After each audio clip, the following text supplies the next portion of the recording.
Hello বন্ধুরা, কেমন আছো সবাই? আশা করি তোমরা সবাই ভালো আছো, সুস্থ আছো। চলে এসেছি দীঘার দ্বিতীয় পর্ব নিয়ে। আর এই পর্বে থাকছে দীঘার কিছু ভিডিও আর উদয়পুর আর তালসারির কিছু ভিডিও দিয়ে বাড়ি আসা পর্যন্ত ভিডিও। তো ভিডিওটা দেখো, আশা করি তোমাদের সবার ভিডিওটা খুব ভালো লাগবে। আর এই পর্বে নিউ দীঘার ভিডিও খুবই কম আছে, বেশিরভাগ রয়েছে উদয়পুর আর তালসারির ভিডিও।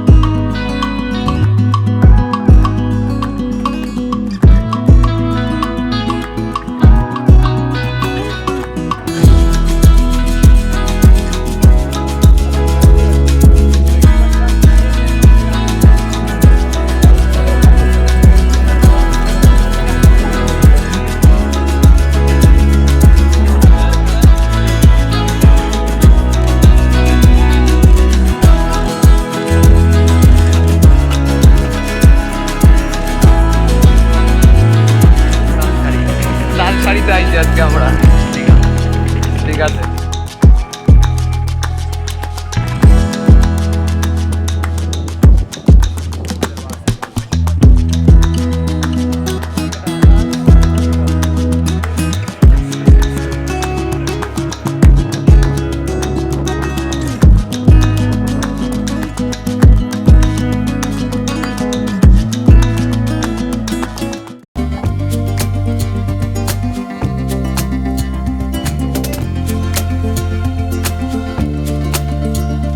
তো বন্ধুরা, তোমরা যারা আমার আগের ভিডিওটা দেখেছো তো তোমরা অবশ্যই জানো আমি গতকাল কান্ডারি এক্সপ্রেসে করে আসি দীঘায়। তো আজকে এই পর্বটা দেখো, এই পর্বে বেশ কিছু জায়গায় ঘুরবো, তারপরে আবার আমার এক্সাম রয়েছে, আমি সেই সব তোমরা ভিডিও দেখলেই বুঝতে পারবে। আর এই হচ্ছে সেই হোটেল, যেই হোটেলে আমরা গতবারও ছিলাম, এইবারও থাকবো। এই হোটেলের নাম্বার ডেসক্রিপশান আর ভিডিওর স্ক্রিনেও দিয়ে দেবো, যাতে তোমরা আগামীতে দীঘায় এসে এই হোটেলে থাকতে পারো। এটা হচ্ছে নিউ দীঘা সমুদ্র সৈকত। আর এইখানকার ভিডিওটা আমার খুব কম আছে, আর এই ভিডিওটা শেষের দিকে দীঘা সম্পর্কিত কিছু অজানা ইতিহাস আজকে আমি তোমাদের সামনে রাখবো। তো শুরু হয়ে গেল আজকে 15ই আগস্টের সকাল থেকে, অর্থাৎ স্বাধীনতা দিবসের দিন থেকে। আর এখন আমরা চলেছি উদয়পুরের উদ্দেশ্যে। তো দেখার এখন এটাই যে 15ই আগস্টের দিন উদয়পুরে ট্যুরিস্টদের কীরকম ভিড় আজকে।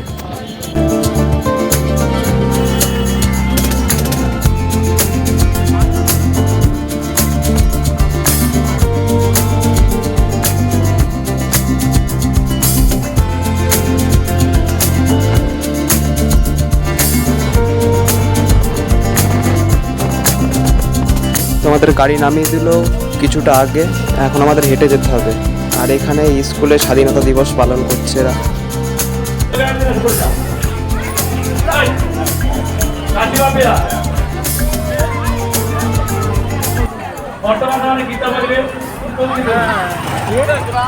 আর এই যে সামনে হচ্ছে উদয়পুর সি বিচ, আর পাশে অনেক দোকানপাট আছে। তো তোমরা যারা সকালবেলা খাওয়া দাওয়া করে আসবে না, তারা খাওয়া দাওয়া করে নিতে পারো।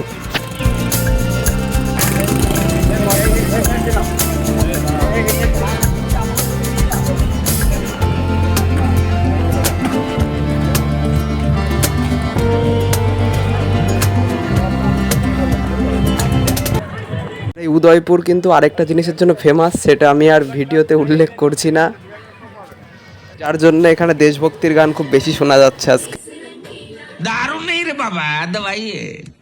তো এই সি বিচে আশেপাশে অনেক টেবিল চেয়ার পাতা রয়েছে। তো এখানে বসতে এরা চার্জ নেবে না, কিন্তু এদের কাছ থেকে কিছু কিনতে হবে। তো আমরাও সবার সাথে তাল মিলিয়ে আমরাও এখন টেবিলে বসবো আর মাছ ভাজা অর্ডার করব। তো চলো, তোমরা যারা এখন আমাকে ইনস্টাগ্রামে ফলো করোনি অবশ্যই ফলো করে দাও, লিঙ্ক আমি ডেসক্রিপশানেও দিয়ে দিচ্ছি, স্ক্রিনেও দিয়ে দিচ্ছি। তো ফাইনালি তো আমি উদয়পুর সি বিচে নেমে গেছি, কিন্তু এখানে এসে আমার मौसम तो ऐसा लग रहा है दिल गार्डन गार्डन हो रहा है, बहुत मजा आ रहा है यहाँ पे। এই যে এখানে টেবিলে এখানে অনেক কিছু রাখা আছে, মাছ আছে, কাঁকড়া আছে, অক্টোপাস আছে, যে যেরকম অর্ডার করবে সেরকম ভাবে রান্না করে দেবে।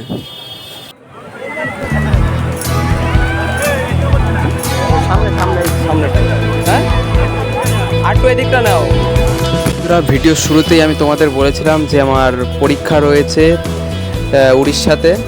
তো উড়িষ্যার থানা চকে আমার পরীক্ষা রয়েছে, তো সেটা 16 তারিখ সকালের। তো সেইখানে আমি নিউ দীঘা থেকেই যাব। তো আর একটু পরেই আমরা উদয়পুরের থেকে বেরিয়ে যাব। বেরিয়ে গিয়ে পরের দিন সকালবেলা আমরা পরীক্ষা দিয়ে চলে যাব। তোমরা হয়তো অনেকেই জানো যে নিউ দীঘার থেকে উড়িষ্যা যেতে বেশিক্ষণ লাগে না, কিন্তু নিউ দীঘার পাশেই হচ্ছে উড়িষ্যা রাজ্য। ওখান থেকেই আমি থানাচক যাব। তো আমরা কিন্তু বসে পড়েছি চেয়ার পেতে।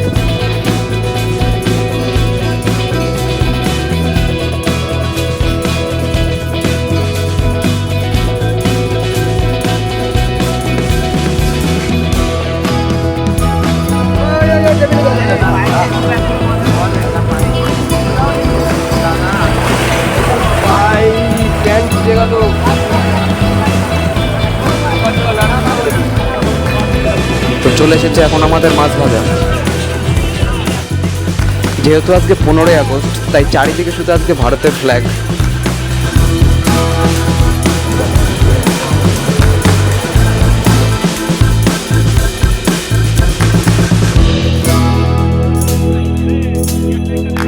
তো আমরা এখন উদয়পুর থেকে বেরিয়ে এসেছি, আর এই সামনে দেখা যাচ্ছে উদয়পুর সি বিচ, আর দূরে ওই দিকটাতে দেখা যাচ্ছে new Digha sea beach. Udaipur থেকে নিউ দীঘা পর্যন্ত কিন্তু হেঁটেও যাওয়া যায়। সেটা হচ্ছে সমুদ্রের পাশ দিয়ে রাস্তা রয়েছে এরকম, সেই রাস্তা দিয়ে সোজা গেলেই নিউ দীঘা চলে আসবে। এখন আমরা যেই রাস্তা দিয়ে হেঁটে যাচ্ছি, এক সাইডে রয়েছে ঝাউবন আর এক সাইডে রয়েছে সমুদ্র। তো শুরু হয়ে গেল 16 তারিখের সকাল। এখন আমি রয়েছি হোটেলের ছাদে, এক্সাম দিতে বেরিয়ে পড়বো। বন্ধুরা, যেহেতু আমাদের পরীক্ষা শেষ হয়ে গেছে, তো আজকে রাত্রিরেই আমরা বাড়ির দিকে রওনা দিয়ে দেবো। এখন আমরা সোজা যাব হোটেলে। বন্ধুরা, তোমরা জানো অবশ্যই যে দীঘা আসতে গেলে যেমন ট্রেনের ব্যবস্থাও রয়েছে, তেমন বাসের ব্যবস্থাও রয়েছে। তো আজকে আমরা বাসে করেই যাব। Digha to Kolkata AC bus আছে, তো সেই বাসের টিকিট কেটেছি আমরা আজকে। তো সেই বাসে করেই আমরা আজকে বাড়ি ফিরে যাব। আর এই এসি বাসের আমাদের ভাড়া পড়েছে পার হেড 250 টাকা করে। যেহেতু আমাদের বাসের টাইম দিয়েছে 11:30টায়, তো আজকে বিকালে আমরা তালছাড়িটা ঘুরবো। তালছাড়ি ঘুরে তারপরে কিছু মার্কেট করব। মার্কেট করার পরে বাড়ির দিকে রওনা দেব। এখন আমরা উড়িষ্যার বিখ্যাত একটা লস্যি খাবো, সেটা একটা ভাই বানায়। তো সেই ভাইয়ের দোকানেই দাঁড়াবো আমরা আজকে। এই যে ভাই লস্যি বানাচ্ছে।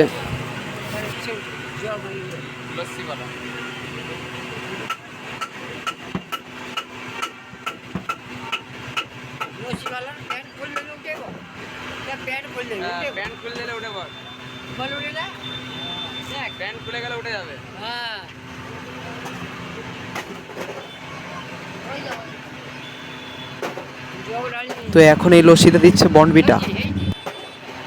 এই লস্যিটা কিন্তু অনেক কিছু দিয়েই বানাচ্ছে। এখন প্রত্যেকটা গ্লাসে দই দিয়ে দিচ্ছে উপর, ও একটা করে চেরিও দিচ্ছে এখন উপরে।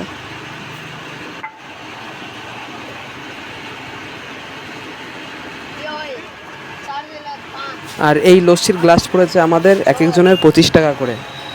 বিশাল খেতে এই লস্যি।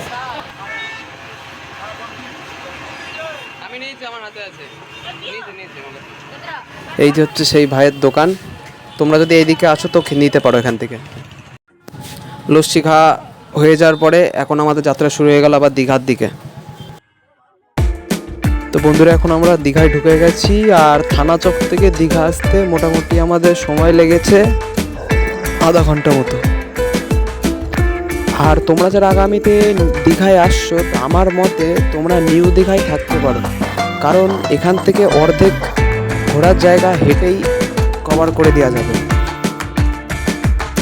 আর এই যে এখন চলে এসেছি আমরা জাহাজ বাড়ি। তো আমরা যেই হোটেলে রয়েছি সেই হোটেলটাও জাহাজ বাড়ির কাছে। সেটা হচ্ছে আমাদের হোটেলটা নিউ দীঘা হেলিপ্যাডের পাশে, ঝর্ণা গেস্ট হাউস। তোমরা যারা আগামীতে আসছো, আমি এই হোটেলের নাম্বারটা ডেসক্রিপশানে আর স্ক্রিনেও দিয়ে দিচ্ছি। দরকার হলে তোমরা সেখান থেকে নাম্বারটা নিয়ে হোটেল বুক করতে পারো।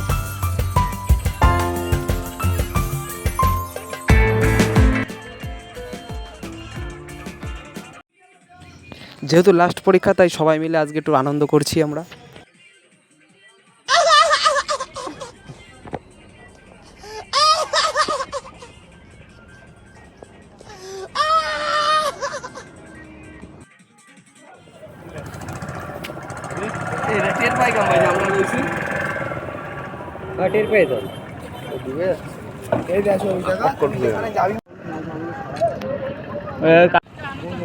তো বন্ধুরা ফাইনালি কিন্তু এসে গেছি আমরা তালসারি। আর এই তালসারিতে দেখার মতো কিন্তু অনেক জায়গায় আছে, কিন্তু সেখানে হেঁটে যাওয়া যাবে না। এখানে বাইক পাওয়া যায় রেন্টে, ওই 100-200 টাকা মতো নেবে। তো তোমরা চাইলে বাইকে যেতে পারো। সবাই যায় ভাইরাল তালতলা, আর আমরা আইছি আজকে তালসারিতে আইছি আজকে আমরা দীঘাতে। রিলস বানাবি তো আজকে তুই নাকি আবার নাগিন গানে রিলস বানাবি রাস্তায় শুয়ে।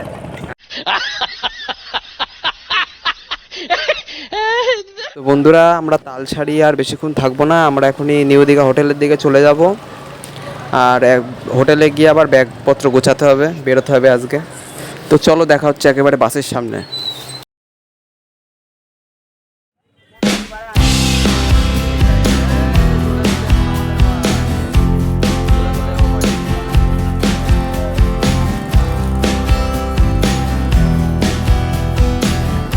এখন সময় রাত 11:20, যে ফাইনালি চলে এসেছে সামনে আমাদের বাস, দীঘা টু কলকাতা। বাসে করেই আজকে আমরা যাব শিয়ালদা পর্যন্ত। এই দীঘায় এই বাসের টিকিট কাটার কাউন্টার কিন্তু প্রচুর রয়েছে। তো তোমরা যারা এই বাসে করে যাবে তো তোমরা টিকিট কাটতে পারো। তো বাসটা কিন্তু ফুল এসি বাস, মানে উঠবো, উঠে তোমাদের ভেতরটা দেখাবো। আর এই বাসটা হচ্ছে সিনজেনি কোম্পানির। আর এই বাসের সিট হচ্ছে এই পাশে 3টে, এই পাশে 2টো। আর আমার সিট নাম্বার হচ্ছে আজকে 40।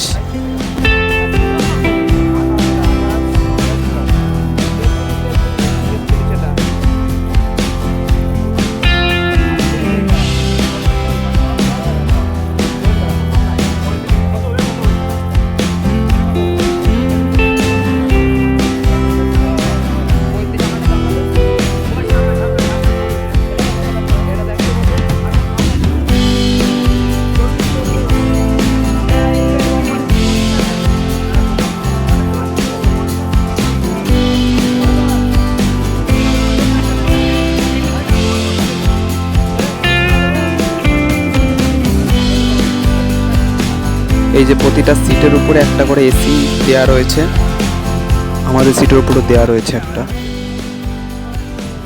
তোমাদের বাস ছেড়ে দিল এখন দীঘার থেকে। তো বন্ধুরা তোমাদের আমি ভিডিওর প্রথমে একটা কথা বলবো বলেছিলাম যে দীঘা ব্যাপারে আমি কিছু অজানা ইতিহাস আজকে তোমাদের সামনে রাখবো। তাহলে চলো জেনে নেওয়া যাক যে দীঘার সেই অজানা ইতিহাসটা। দীঘা টু কলকাতা যাত্রাপথেই আজকে আমি তোমাদের আমাদের বাঙালির কাছের গোয়া মানেই দীঘা, সেই দীঘার ব্যাপারে ইতিহাসটা আমি সামনে তুলে ধরব। পশ্চিমবঙ্গের জনপ্রিয় সমুদ্র সৈকত হলো এই দীঘা। দেশ বিদেশ থেকেও বহু পর্যটক এখানে ঘুরতে আসে। দীঘা থেকে অনেকে ঘুরে আসলেও কিন্তু দীঘার প্রাচীন ইতিহাস সম্পর্কে অনেকেই জানে না। 1700 শতকের গোড়ার দিকে পূর্ব মেদিনীপুর জেলাটি চকলা মেদিনীপুর নামে পরিচিত ছিল। সেই সময় এটি 54টি পরগনায় বিভক্ত ছিল, আর তার মধ্যে একটা পরগনা হচ্ছে বীরকুল পরগনা। 1750 সালের দিকে দীঘা ছিল সমুদ্রের পাশে অবস্থিত বীরকুল পরগনার অন্তর্ভুক্ত একটি গ্রাম। সেই সময় দীঘায় জনবসতি ছিল নামমাত্রই। 1772 সালে ওয়ারেন হেস্টিংস ভারতের গভর্নর জেনারেল পদে নিযুক্ত হন। এর 4 বছর পরে 1776 সালে চাকলা মেদিনীপুর নাম পরিবর্তন করে মেদিনীপুর রাখা হয়। এই সময় উনি উড়িষ্যায় একটি বিশেষ কাজে গিয়েছিলেন। উড়িষ্যার থেকে ফেরার পথে বীরকুল পরগনা সমুদ্রের পাশে মনোরম পরিবেশ দেখে তিনি আকৃষ্ট হন। তখনই তিনি বর্তমান দীঘার কাছাকাছি একটি বাংলো নির্মাণের অনুমতি দেন। এছাড়াও ছুটি কাটানোর জন্য তিনি মাঝে মাঝেই এখানে আসতেন। সেই সময় সেই জায়গাটির নাম দেয় তিনি ব্রাইটন অফ ক্যালকাটা। হেস্টিংস সাহেব ইংরেজদের জন্য তখন সেই জায়গাটিকে একটি সৈকত শহর গড়ে তুলতে চেয়েছিলেন, কিন্তু সেটা বিভিন্ন প্রাকৃতিক বিপর্যয় সম্ভব হয়নি। আর এরই গল্পের মাঝে আমরা চলেছি এখন কোলাঘাট। আর এই কোলাঘাটে আমাদের বাসের 20 মিনিট হল্ট রয়েছে, এরপরই ছেড়ে দেবে। যে সামনে দাঁড়িয়ে রয়েছে আমাদের বাস। 1920 সাল পর্যন্ত পড়েছিল ওয়ারেন হেস্টিংস সাহেবের ব্রাইটন অফ কলকাতা। 20 শতকের গোড়ার দিকে হ্যামিল্টন কোম্পানি কলকাতার একটি অভিজাত অলংকার বিজ্ঞানী। দোকানের মালিকের নাম ছিল জন স্নেইথ। তিনি ছিলেন একজন ভ্রমণপ্রিয় মানুষ। তার দোকানের খরিদ্দারদের মধ্যে ছিলেন তখনকার ব্যবসায়ী এবং জমিদাররা। তেমনি এক খরিদ্দার ছিলেন বালিশাহের ভূস্বামী। তিনি তখন জন স্নেইথকে বন্টাই শহরের কাছে বীরকুল গ্রামের কথা বলেন। পুরনো পত্রপত্রিকা ঘেটে জন সাহেব আগে জানতে পেরেছিলেন বীরকুলের কথা। ভূস্বামীর কথায় তার আগ্রহ অনেকটাই বেড়ে গেল। তাই তিনি 1921 সালে বীরকুলের উদ্দেশ্যে রওনা দিলেন। বেলদা থেকে তিনি পৌঁছালেন কন্টাইয়ের ডাকবাংলোতে। তিনি তখন কন্টাই থেকে হাতির পিঠে চেপে বীরকুলের উদ্দেশ্যে রওনা দিয়েছিলেন। এখনকার দীঘা তখন সমুদ্র থেকে 4 কিলোমিটার দূরে ছিল। দীঘাতে গিয়ে তখন তিনি নীল সমুদ্রের উথাল পাথাল ঢেউ দেখে মুগ্ধ হয়ে গেছিলেন। তৎক্ষণাৎ তিনি কলকাতায় ফিরে সরকারের কাছে দরবার করে দীঘাতে প্রায় 11.5 একর জমি কিনে ফেললেন। তারপর 1930 সালে সেই জমির উপরে তিনি তৈরি করে ফেললেন রানসুইক হাউস। সেই সময় স্মিথ সাহেব বছরের 6 মাস থাকতেন সেই বাংলোতে, 6 মাস থাকতেন শিলংয়ে। সেই সাথে আমরা কিন্তু চলে এসেছি এখন কলকাতা। আর আমাদের বাস পার করছে রবীন্দ্র সেতু, অর্থাৎ তোমরা যেটাকে হাওড়া ব্রিজ নামে চেনো, আর নিচে গঙ্গা নদী।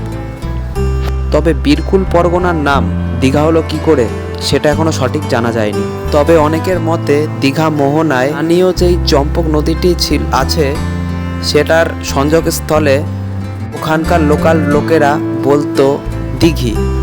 অনুমান করা হয় যে ওই দিঘি নামটির থেকে ওই স্থানটার নাম হয়েছে দীঘা। স্বাধীন হওয়ার পর দীঘাকে সৈকত নগর হিসাবে গড়ে তোলার জন্য তৎকালীন মুখ্যমন্ত্রী ডক্টর বিধানচন্দ্র রায় তখন জন সাহেব আবেদন জানায় তার কাছে পর্যটকরা যাতে সরাসরি দীঘায় আসতে পারেন তার জন্য তিনি কলকাতার থেকে সরাসরি দীঘা সড়ক পথের আবেদন জানায়। তখনকার মুখ্যমন্ত্রী ডক্টর বিধানচন্দ্র রায় জন স্ম্যাচের আবেদনটি তখন গ্রহণ করে। 1960-এর দশকে কলকাতা দীঘা সড়কপথটি নির্মাণ করা হয়। ধীরে ধীরে সেখানে সব কিছুই তৈরি হয়ে যায়। 2004 সালে হাওড়া থেকে দীঘা ট্রেন চলাচলও শুরু হয়ে যায়। তো বন্ধুরা, এই হলো দীঘার সমুদ্র সৈকতের প্রাচীন ইতিহাস। আশা করি তোমাদের শুনে খুব ভালো লেগেছে। সেই সাথে আমরা কিন্তু চলে এসেছি এখন শিয়ালদা স্টেশনে। আর এখন সময় হচ্ছে ভোর 3:55। তো আমরা এখান থেকে সরাসরি ট্রেন ধরে চলে যাব রানাঘাট। সেখান থেকেই আমরা বাড়ির দিকে এক একজন এক এক দিকে চলে যাব। সেই সাথে ভোরের আলোও ফুটে গেছে এখন।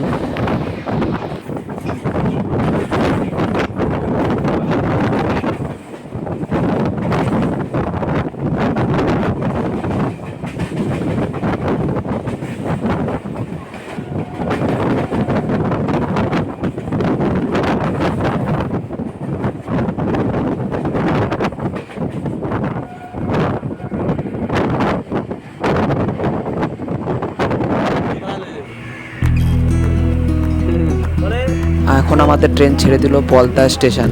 আর এখন সময় বলছে এখন বাজে হচ্ছে 5:55। তো বন্ধুরা, আজকের এই ভিডিওটা আমি এই পর্যন্তই রাখছি। আশা করি তোমাদের ভিডিওটা খুব ভালো লেগেছে। আর ভিডিওটা ভালো লেগে থাকলে লাইক করো, কমেন্ট করো, প্রচুর শেয়ার করো। আর আমার চ্যানেলে নতুন হয়ে থাকলে সাবস্ক্রাইব করো চ্যানেলটা। যারা আমাকে এখনো ইনস্টাগ্রামে ফলো করোনি, আমি ইনস্টাগ্রামের লিঙ্ক ডেসক্রিপশানেও দিয়ে দিচ্ছি, আবার স্ক্রিনেও দিয়ে দিচ্ছি, সবাই ফলো করে দিও। তো দেখা হচ্ছে আরেকটা নতুন ভিডিওতে। ততক্ষণের জন্য সবাই ভালো থেকো, সুস্থ থেকো।